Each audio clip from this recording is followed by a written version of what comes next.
So I'm a runner. Been running for like 7 years or so, something like that. But in my running journey, I, just started with Nikes because, I just got the Pegasus like everyone else does.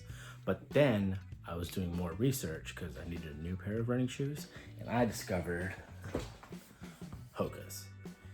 If you're not on the Hoka game and you're a runner, you need to be, because they are legit. I'm not sure like the technology they use to like craft these bad boys, but they're super light and they're awesome. And I convinced a couple other friends to get some Hokas, and yeah, the reviews are in, folks. Hokas are fire.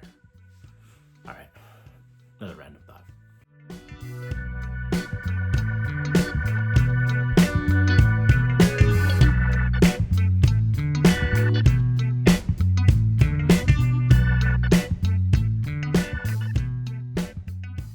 So I am a sucker for a good doc, a doc meaning a documentary.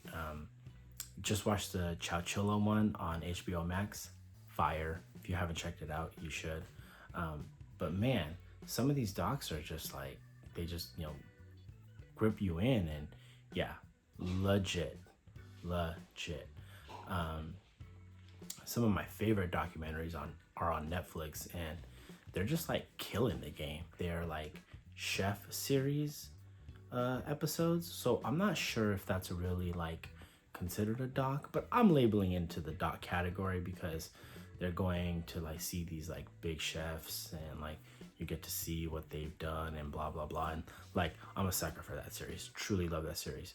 One of my favorite episodes in that series is Guggins, who's out of, I believe, Thailand. And yeah, legit. Really enjoyed it. And then they did a whole like chef's barbecue version. Legit. The pizza one was okay, but the barbecue one was legit. The dude that does like the whole hogs, wow.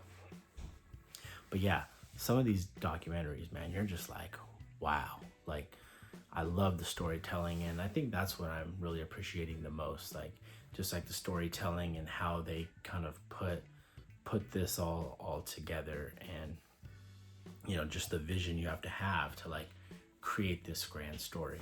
And yeah, obviously it's real life and blah blah blah, but you still have to see the vision of the story, and write that out, or project that out some way in some form, and legit.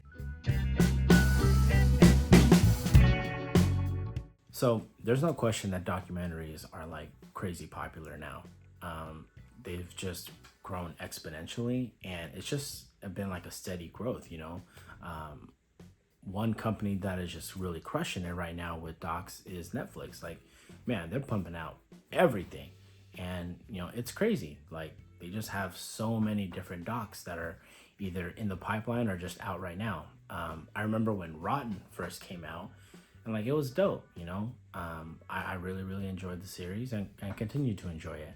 On a side note, I just remembered there was another doc called Sour Grapes on Netflix. Really cool, about the whole wine industry and people making like fake wines, and dope. Definitely check it out. But as I've been watching more and more Netflix, specifically these docs on Netflix, it seems like Netflix really has like a formula now, and specifically for like their sports docs. We saw that with like their tennis doc that first came out. And then, you saw that with their Formula One doc, Drive to Survive. And then, you got like just a steady stream of more docs like that. You got Full Swing. Full Swing was dope because that like the Live and PGA Tour stuff was going on. And then again, I mentioned that book from yesterday's video. And then you also see that, or Full Swing like tweeted something out when the PGA Tour and Live like they merged or whatever, and the news came out of that. Full Swing tweeted like, "Yep, we captured all this, so season 2 of Full Swing is going to be very interesting." But yeah, you have Full Swing, you had quarterbacks, excuse me, and then you just had this like steady stream of sports docs that have come out. And again, it just seems like there's just been like this formula that Netflix has figured out, and they're just cranking them out now.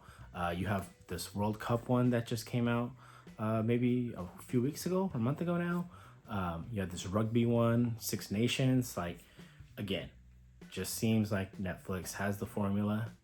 They figured it out, and they're cranking them out, and I'm all for it. I think it's dope.